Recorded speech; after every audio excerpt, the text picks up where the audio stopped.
Radical. Okay, so we're out of all the Black Friday stuff, out of all that, out of the Cyber Monday. For weeks, it seemed like that was the only gaming news, at least the only thing I would see when I typed in gaming news into Google so I can do these commentaries. But now we have some certified big news, and it's not good news if you play on the Xbox game consoles. You know, we had our pitchforks ready for Sony earlier in the year when they announced and followed through that their first-party games would be $70, not $59.99. Just go ahead and why even do the $59.99? I never understood that, you know? Like, just go ahead and can we just go ahead and change everything to, just raise it 1 penny, make everything even. Is there a good reason? Maybe there's a good reason everything is priced at 99 cents on the end of it, but I'm not sure. Why is that? Leave it in the comment section down below. I don't really understand why that is like that. Maybe it's a simple reason. I'm not sure. But so Microsoft, Phil Spencer announced this. He said, this back in October, Phil said, "We've held price on our console, held price on our games, and our subscription. I don't think we'll be able to do that forever.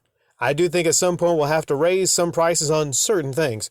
Well, certain things means Vidja games, specifically the first-party video games, like Forza, Redfall, Starfield. Those games will not be $59.99.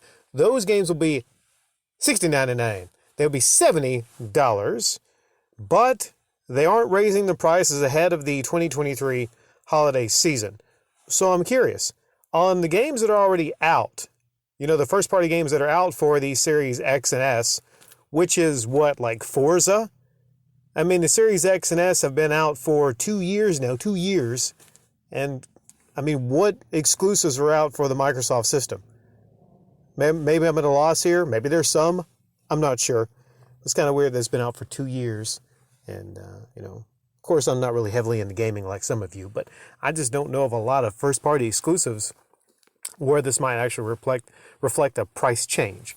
So does that mean next year in 2023, they'll retroactively raise the price of some games, or the ones that are already released, will they set, like the old Forzas? Will they still be? There's a lot of questions I have here. But one thing that's for sure is those games will be moving up to $70 each.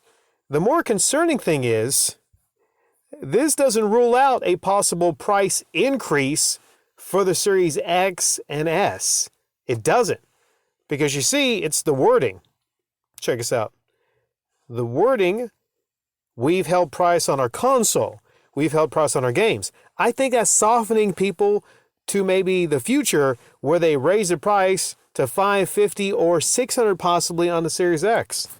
Some of you don't believe that could happen, but hell, Sony did it in certain areas. So, yeah.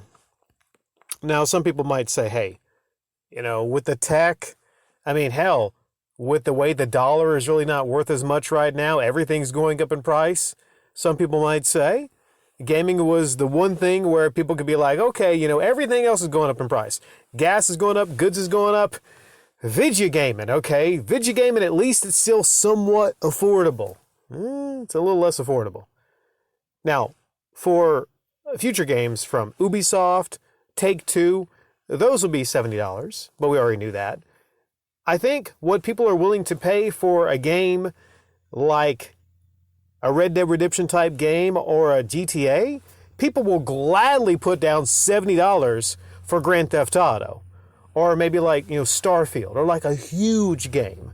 But not all first-party games are AAA. So if there's a game that comes out that's not AAA and they're trying to get $70 for it, I think that's where people will have some pushback.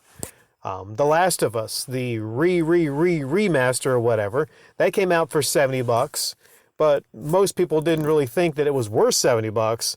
Although when it comes to the sales, what the company will look at more than anything else is how much did it sell of The Last of Us remaster.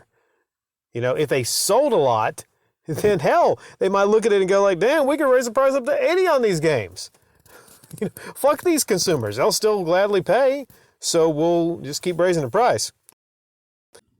One quick other comment from the company I'll leave with you before I head off here is Microsoft says this price reflects the content, scale, and technical complexity of these titles.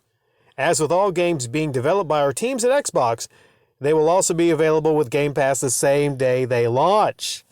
So ultimately, I think Microsoft don't really care that much.